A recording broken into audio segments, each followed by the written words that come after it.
இஸ்ரேலின் மொசாத் உளவு அமைப்பு எங்களுக்கு தவறான தகவல் தந்துவிட்டது.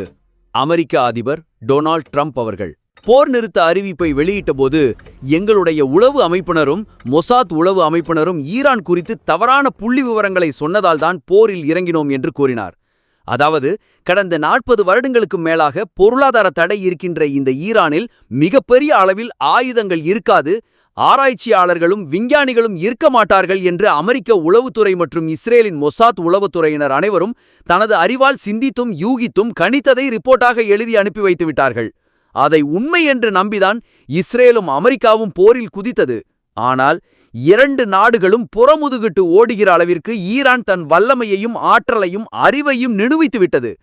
டொனால்ட் ட்ரம்பும் பெஞ்சமின் நெதன்யாகுவும் மற்றும் அவ்விருவரின் உளவுத்துறையினரும் 40 வருடங்களுக்கும் மேலாக ஈரானில் பொருளாதார தடை இருப்பதின் காரணமாக எந்த பலமும் இல்லாமல் இருப்பார்கள் என்று அறிவாளித்தனமாக யோசித்து முட்டாள்களாகி முச்சந்தியில் நிற்கிறார்கள்.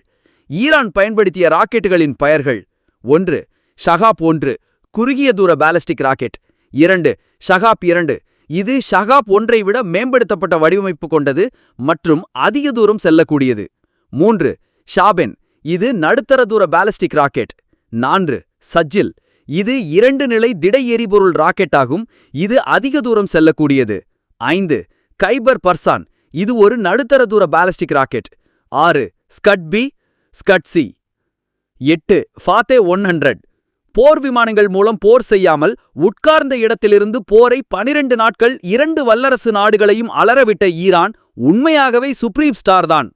2 வல்லரசு நாடுகளிலும் இல்லாத ஆயுதங்கள் ஈரானிடம் இருப்பதைக் கண்டுதான் 2 நாடுகளும் பின்வாங்கியிருக்கின்றன.